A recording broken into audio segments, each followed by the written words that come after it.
Alrighty. Bismillah, wassalamu alaikum wa rahmatullahi wa barakatuh. Welcome everyone, welcome. So glad to see you. It's a very cold day, so I was actually very hesitant. I was like, I wonder, should I do a poll of who's gonna show up today? But like I always said, like if one person shows up or if 100 people show up, we're gonna give it in the same way, inshallah, and deliver in a way that pleases Allah Azza wa Jal. I think if it's an empty room, I would still deliver. I'm like, angels are probably here. I'm like, let's just talk about Allah. So that's just me. Okay, so I know that we've been covering some amazing women so far, but I wanted to do a little pivot right here. It's a good idea to do like a refresher every once in a while. Alhamdulillah, I've been blessed. I just came back from Umrah. So I was, yes. So I was in Umrah for the past few days, and there's a lot that happened, and I was like, I don't want to forget this, but not only do I not want to forget it, but I want to share. There's things that we learned and things that we were taught, and then some just personal reflections. While I was gone, of course, there was the month of Sha'bān has started, and that's a very special month that goes missed, and something really important happens in this month that I think a lot of us don't know about. So I would love to talk about that. And then also I'm going to end with a story that's going to lead into Ramadan. And it's going to talk about how we can approach our menstruation cycle during Ramadan. That week sometimes that we find to be a very difficult concept to understand and grasp. Like for women, why? And I want to fast and I want to pray, but feels like I'm missing out. Maybe it's unfair. I want to kind of go over a story to help with that. So, Bismillah, walhamdulillah, wa salatu wa salamu ala ashraf al-mursaleen, Sayyidina Muhammad alayhi afdal salatu wa salam. Allahumma allimna bima yanfa'na, wa anfa'na bima 'allamtana, wa zidna imanan ya Rabb. May Allah help us learn that which is beneficial and benefit from what that is that we learn. So, I want to begin and talk about a few reflections from Umrah. And that's, we had tour guides when I went to Umrah that would kind of show us around and tell us the story. What is the story of Jabal al-Nur? What is the story of, all the different sites in Mecca and Madina? But I always, when I was visiting these sites in Mecca and Madina, I was always looking for, where are the women in these stories? Where are the women in these stories? And once you make that connection, you realize the place of women in our ummah and in the risala, their importance and how their contributions to the risala earlier on. And one of those stops, I'm going to go actually, before we get to the stop, I'm going to start from the very beginning. The reason Mecca stands, the reason the Kaaba is there, if we go so back in the story, is because there was a woman there. Hajar عليها السلام comes from Egypt. She's brought from Egypt, and if you visited Mecca, it's a desert. Yes, there's a lot of buildings now, but anyone who's visited Mecca, they'll tell you Mecca is rough versus in Medina. The people are a little bit rougher, the terrains, they're mountains. Everywhere you go, literally everywhere you go, you're surrounded by mountains. It's a desert. Even when you see all of these luxurious buildings, it's a desert. You see mountains that are blown up and buildings that are built in between them. It's straight up desert life. So subhanAllah, you see that reflected in the taba'a, like the character traits of the people from there as well. And you kind of understand when you're walking in these footsteps what the Prophet had to deal with. But also the kind of community that the Prophet had to unite. I don't think I could have united 10 people from there, from all the different kinds of people that existed. And anyone who's visited Mecca will tell you it's one of the tests over there is interacting and engaging with people, because literally from all over the world with different levels of communication skills and all that. So, alhamdulillah. But let's go back to the story of Hajar. Hajar gets to Mecca with Ibrahim alayhi salam, and she's left there. She's coming from Egypt. Yes, it's also a desert, but it's a little bit more. There's greenery, there's the Nile, there's a little bit more. Now the desert, she's coming, there's no water, there's no nothing. She's pregnant. She's about to deliver. And she is with no water, and no tamra, there is nothing. And no, actually, she's already delivered. Sorry, I'm thinking about Maryam. So she's already delivered, and her and Ismail are there, Sayyidina Ismail, and they have a little bit of dates and a little bit of water. Ibrahim turns around and he starts leaving. Any wife in her place would be like, what are you doing leaving us here? And I want you to think like desert, no creature, nothing, like plain nothing. And he starts walking. And she says, what are you doing? Where are you going? And he doesn't respond. This is a command from Allah Azza wa Jal. And subhanAllah, the test that Ibrahim alayhi salam was tested with, there was this test, and then the test of sacrificing Ismail alayhi salam. You understand the level of tests that the Prophet have gone through and why they are prophets. So the second time he doesn't respond. And then finally, she asks him, she understands and she asks him, and this is from the wisdom of a woman, and she said, did Allah command you this? And so he says, yes. And then she says something that I think, when I think about this word, I think it should be framed and put either next to your bed or in your office, where somewhere where your eyes are constantly like going by. Hajar عليها السلام says, إِذَنْ لَنْ يُضَيِّعُنَ اللَّهِ. Then, indeed, Allah will not let us go. إِذَنْ لَنْ يُضَيِّعُنَ اللَّهِ. I want you to frame that. Every time you're going through something, because this is the epitome of tawakkul. How are you saying this when you're literally in the middle of a desert? So when you think of a woman who's going through a difficulty, you know, whether it's a woman who just became a widow or a woman who is navigating life, maybe she's carrying the responsibility of a household on her shoulders. And you think about, okay, well, I have to apply for a job. I have to, you know, find a way to get to the grocery store and get food. She's literally in the middle of nothing. There's nothing. And if you've ever been in a desert, you can't see your hands in front of you. That's how dark it gets. You can't see your hands. I've been in a desert. My hand is like this. I can't see it at night.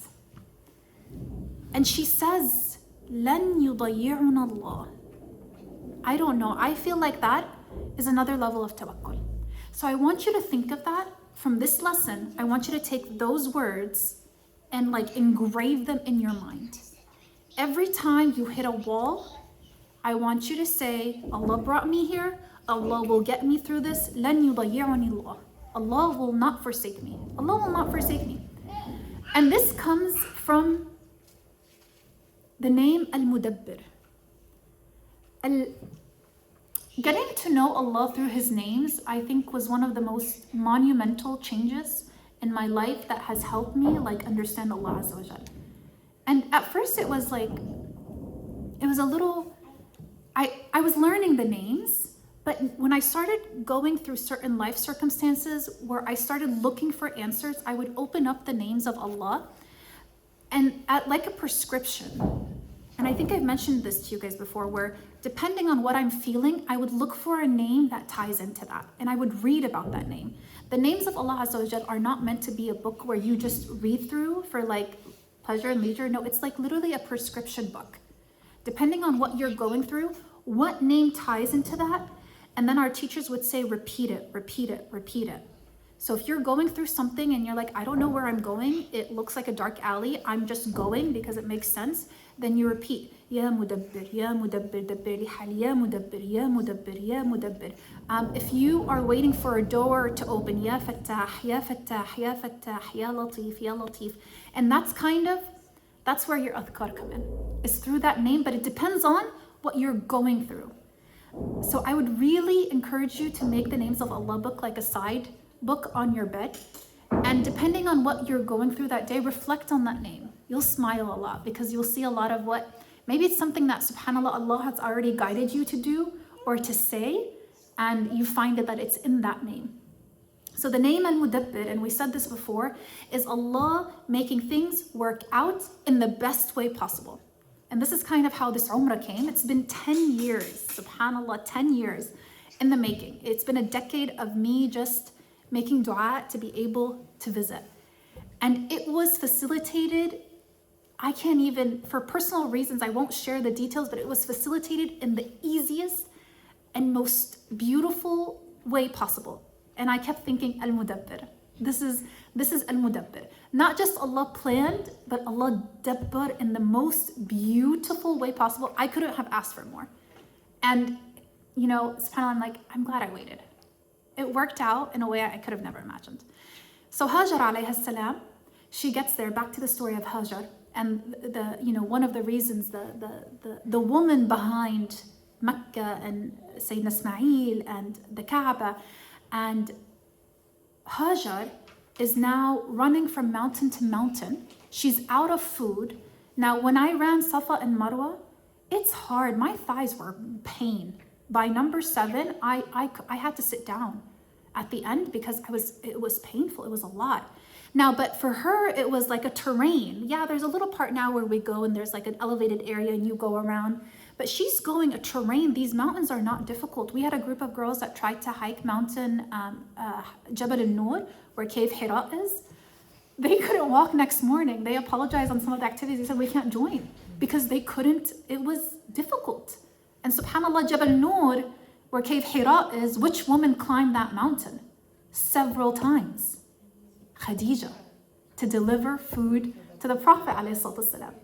We looked at that mountain, I kid you not, I didn't know if like maybe women had different strengths. Like, I don't know what it was. I looked at that mountain, I said, no way.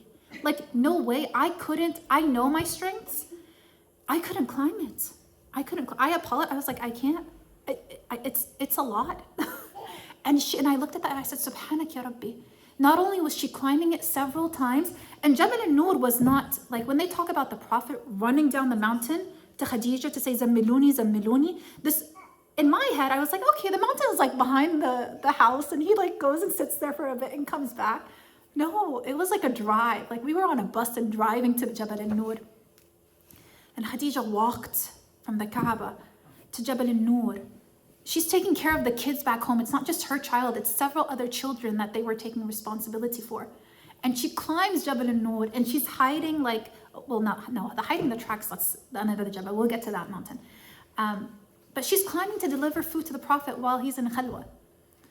So, like maybe during this time, be like, what are you doing? Can you come down to your family now? Like I get this chill time, but like I need you back home. I've got a few kids back home. But subhanAllah, they had a relationship that was built on that love and trust. And that makes a huge difference in allowing each other time when it is needed. And so subhanAllah, she climbed that mountain. But anyways, back to our story of Hajar.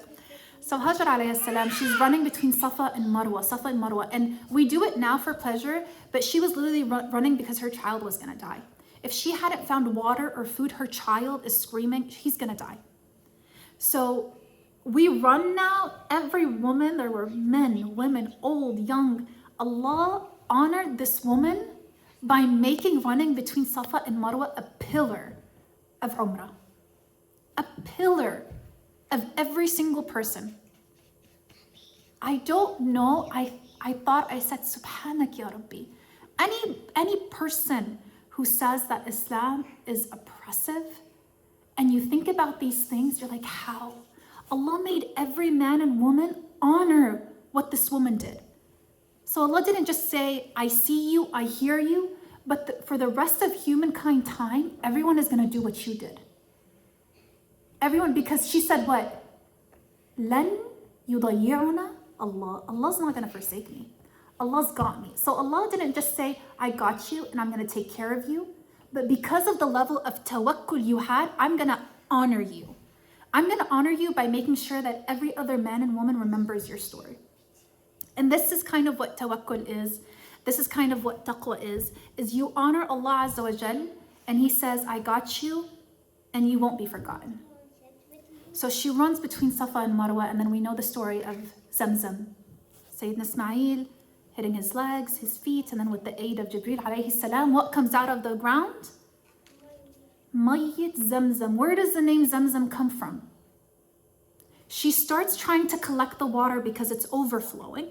And she says, Zimmi, Zimmi, Zimmi, Zimmi. She's telling the water, Zimmi, Zimmi, like stay contained. And from there comes the name Zamzam. But I want you to imagine this woman in the desert alone. Now, if you want to understand the level of flowing that Zamzam was, the Prophet ﷺ, there's a hadith that says that had Hajar not contained that water, the water would have overflowed and covered the entire earth. Zamzam water today feeds, quenches the thirst of people in Mecca. I was watching a documentary. It's an Arabic documentary, but it has subtitles. I recommend you all to have your kids watch it. There's one about Mecca and there's one about Madina. It's by a name of a person named Ahmed al-Shugari. And he has a documentary in English and Arabic on YouTube. I can send the links later, inshallah. But it has English subtitles. It's phenomenal. So one of the facts is that the amount of water that people drink in one day in Mecca is enough to suffice a family for 10 years. So it is incredible. It is incredible the amount of water that is coming out of there and continues to come out of there. And so Zamzam comes out and she says, Zimmi, Zimmi, and she collects it. She is now this, and subhanAllah, from that Zamzam comes greenery and trees and just, Allah facilitates. Lan yudayyirani Allah. Allah's got you. And so it's from there we know the story. After that, the tribes settle. How do the tribes settle? Because when tribes are looking for water, they look for birds. So they find birds that are floating on top of this water. They see it, they come, and they ask to share Zamzam. So what does Hajar say? She says, yes, but I am the owner of that well. That is mine. You're more than welcome to be here, but know that this well is mine. Because that was a huge deal back then. To have ownership of a well is really important. So she wasn't afraid to say, yeah, come. She's by herself and she has a child with her. Maybe another woman would be like, thank God people are here. Just come and keep me safe. She said, welcome, but this is mine and I have ownership of it. So you see the level of confidence. And when women look after their rights, as long as it's their rights that truly are rooted in the pleasure of Allah Azza wa Jal, then Allah facilitates.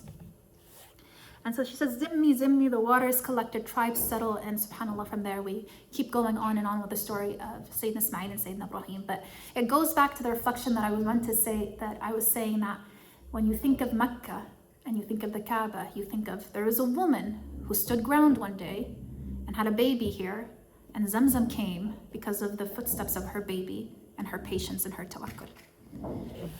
So that is the story of Hajar alayhi salam. What is another reflection? I'm going to share one more for reflection. When you, in Umrah, a little bit of background is that you have to make ihram before you get to Umrah, right?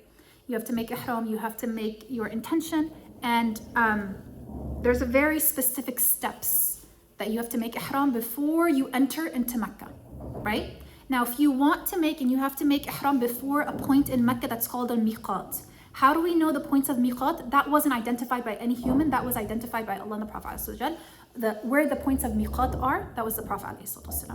Now, if you do Umrah, you have to renew your intention. You have to go back to the miqat, renew your intention, and come back. Now, guess there are several miqat points, but one of those miqat points next to Mecca, does anyone know? It's called Masjid what?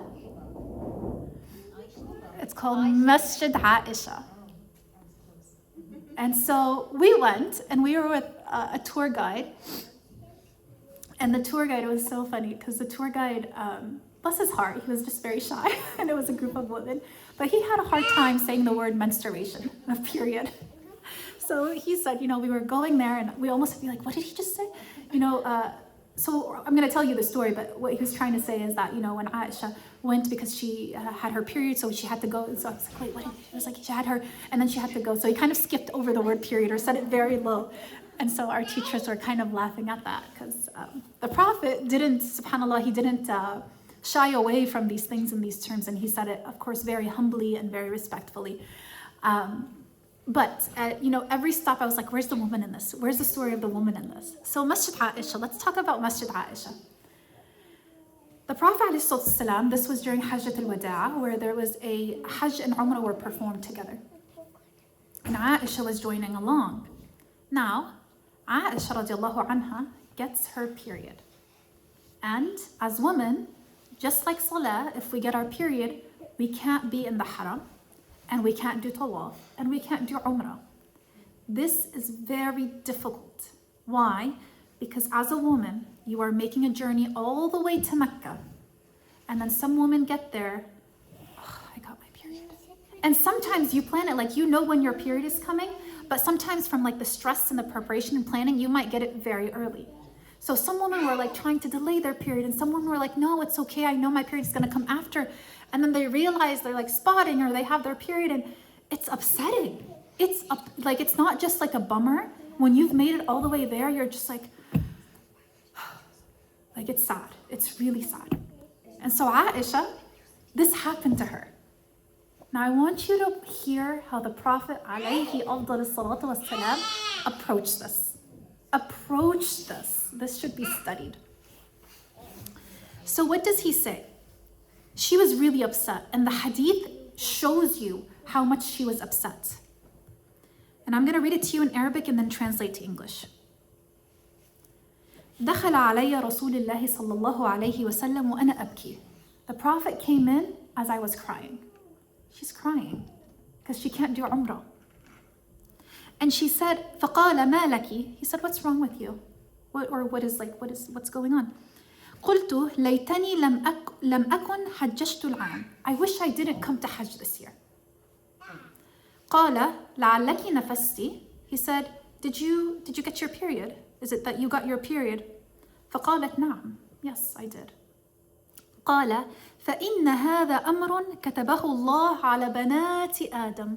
This is something that has been written upon all the daughters of Adam. Now, he didn't say, you're not the only one. Like, man up, grow up. You're not the only one. You'll get a lot of other times coming up. It's okay, just sit outside the masjid and grab, just do your afkar. These are all great things.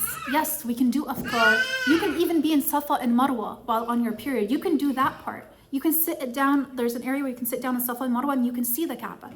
You can do all that. But still understanding how hurt she was that she can't be in the Kaaba area. And let's be honest, sometimes a thought might go in your head, but why is that fair? Is that fair? It's okay. No, it's okay. It's not fair. Honestly, you might think that. And so he answers with so much like طيبة خاطر and calmness and pleasing. And he says, what you're going through is something that all of the daughters of Adam went through. He didn't say this is something that all women go through. He said the daughters of Adam, so she understands that she comes from the lineage of Adam. This is something that, yes, communicates the same idea. Women before you have gone through it. Women are going through it now. Women after you are going to go through the same thing. So he says, فَأَقْضِي مَا يَقْضِي الْحَجِّ غَيْرَ أَنْ لَا تَطُوفِي بِالْبَيْتِ حَتَّى تَطَهَّرِي. He says, you can do everything else except tawaf. You can't do that. Now Aisha, we know Aisha, right? رضي الله عنها. She was outspoken. And she was very raw with her emotions. Like she was feisty and very raw with her emotions. That wasn't enough for her. And so she says, I want to do Umrah. After I'm done, after she was done with her period, she goes up to the Prophet and she says, I want to do that part that I missed. He says, you don't have to do it. Just go do, just do the other parts except tawaf. And so he says that you can do it by renewing your ihram, and that's when he ordered her to go to where Masjid Aisha is today. So her brother ends up taking her to Masjid Aisha. She does ghusl there and she renews her intention and she comes back to do tawaf. And from that we learn how we as women, what we do when we are on our menstruation cycles over there. And it kind of gives us like some ease that Aisha went through that. All the women get through that, and Allah is al-mudabbir, and there's surely another sweetness that you're gonna get if you're only there and for some reason your period comes during that time and you're not able to either expedite it or finish it in time before you leave. So that is the story of Masjid Aisha and how beautiful of the compassionate way that the Prophet ﷺ spoke to everyone around him. Think he's on the way to Hajj and Umrah. He's in the middle. If you go to Hajj and Umrah, you know that it's just chaotic. It's chaotic. There's a lot going on. You're running into people, bumping. There's a lot. He took the time to speak to her kindly and gently. What's wrong? What's going on? Is it لعلك نفستي? لعلك maybe you got your period? It's just so gentle, subhanallah. عليه أفضل الصلاة والسلام.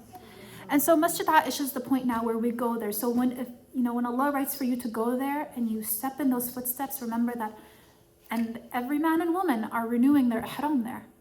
And look how Allah honored Aisha. Again, another story of, I got you. I'm going to honor you. Not only am I going to give you patience for what you, reward you for your patience through that trial, because it is a trial.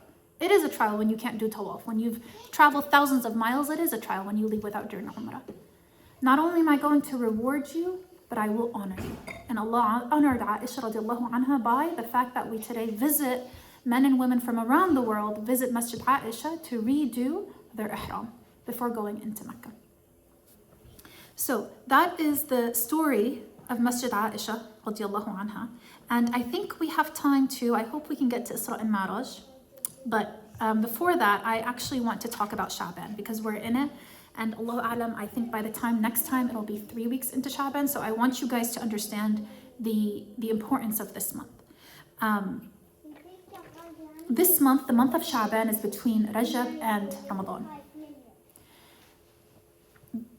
One of the companions, Usama ibn Zayd, went up to the Prophet one time and he told him, I'll read it in Arabic and translate. قال يا رسول الله لم أراك تصوم شهرا من الشهور ما تصوم في شعبان من شعبان. He said, I've never seen you fast as much in any other month as I do in Sha'bān. The Prophet fasted a lot during Sha'bān.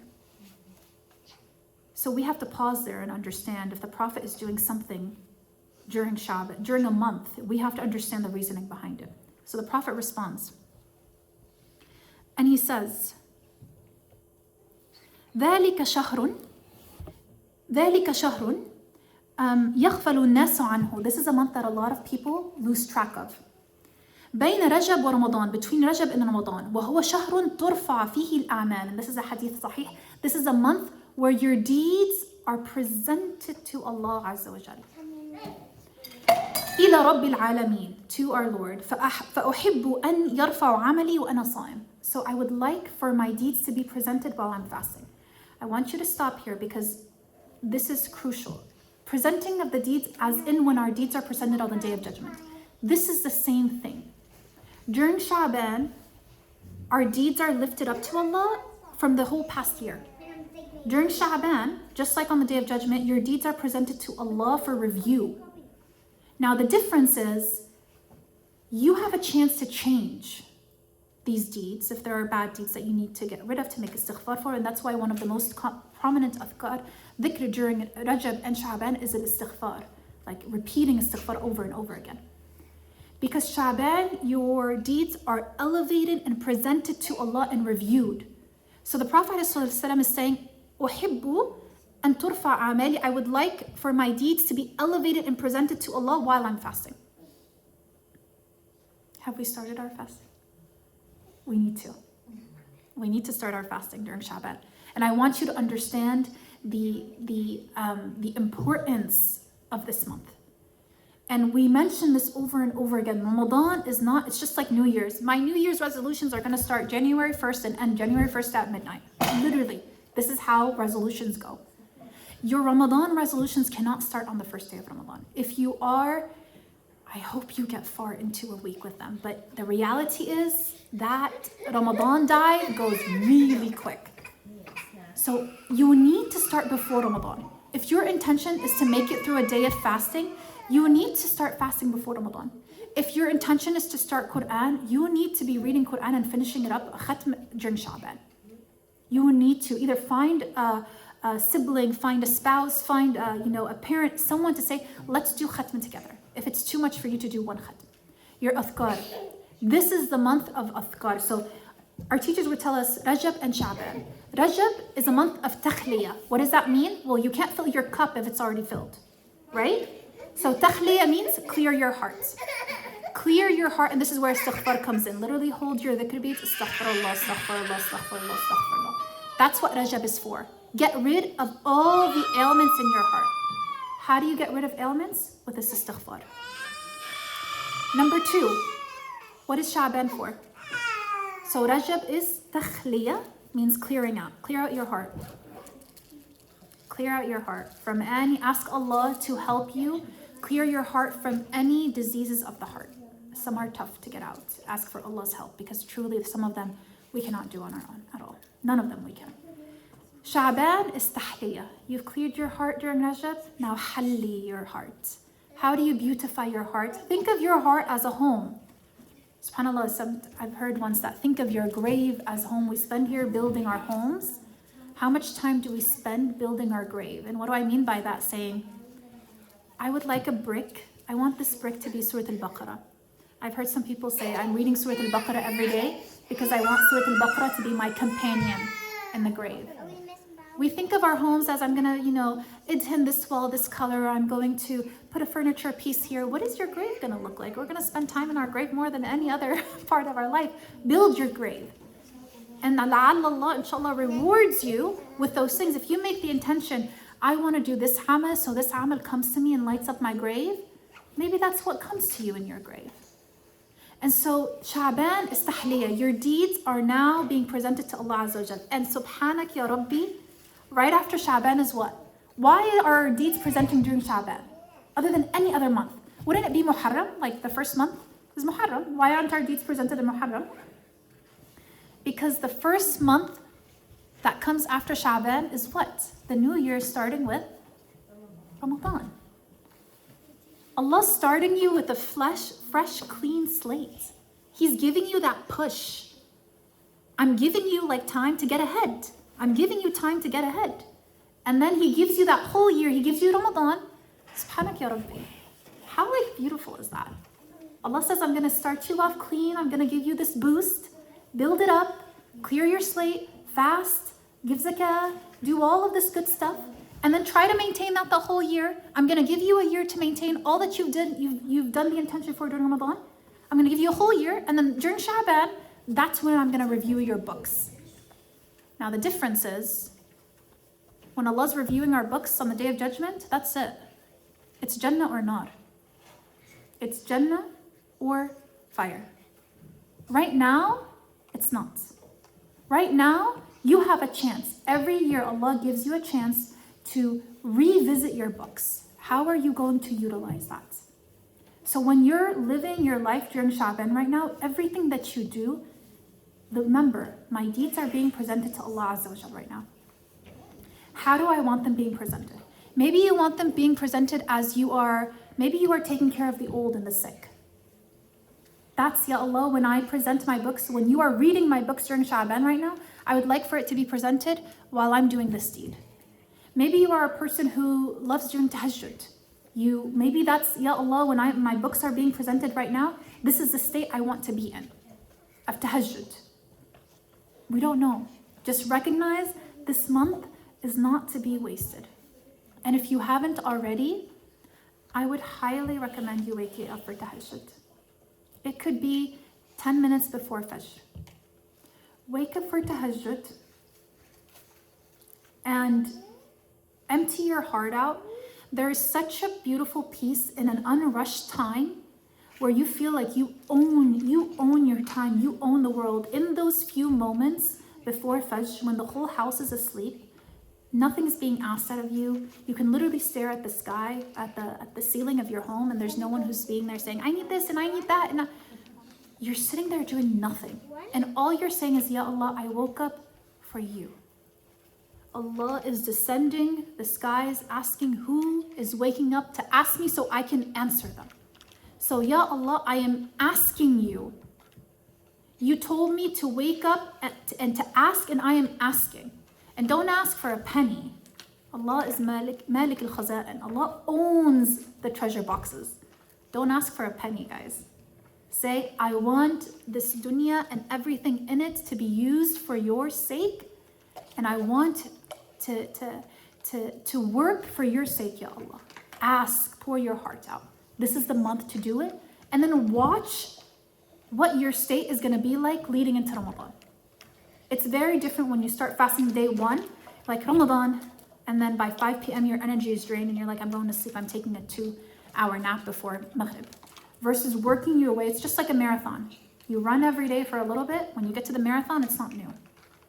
We do this in our dunya with preparing for everything, tests, marathons, competitions. But for Ramadan, we're waiting for day one to guide. It's not going to work. It's actually not going to work. You have to start now. So Sha'bān, That's to say Sha'bān is very important. Please utilize it. Don't waste it. Don't waste your time. Use your time wisely and think that you are in a state where your a'mal are being lifted, presented to Allah Azza wa Jal. Review your past year before Ramadan comes in. What did I do that I could do better? Maybe there's someone that I need to speak to. Maybe I need to be taking care of my parents a little bit better. Maybe I need to be of service in an area. Maybe I need to dedicate more time to the Quran. You know, dust off. If the Quran has dust on it, it's only picked up during Ramadan. Maybe that's something I need to work on. Maybe I need to be more present with my kids. Maybe this is a time where I need to let go of something and bring on something else. Maybe this is a time where I need to give my body a little bit more care. Maybe I, slacked off with my body and now I'm having this issue and this issue. So maybe I need to outsource something or take the load off of my back something and bring on the care of my body and my mental and well-being. So figure out what it is that you need to do better from last year. Allah's giving you a chance right now to clear those slates so that you can start fresh during Ramadan and maintain that throughout the year. So may Allah allow us, Ya Allah, for our a'mal to be presented in a way. I hope our a'mal are being presented right now as we are gathering to speak of Allah Azza wa Jal, literally gathering only for His sake. In this cold, we all left our homes and our warm blankets to be here. So I ask that Allah accept from us, and may Allah allow us to reap the benefits of this month and work our way into Ramadan, inshallah. Assalamu alaikum. I'll see you guys next time.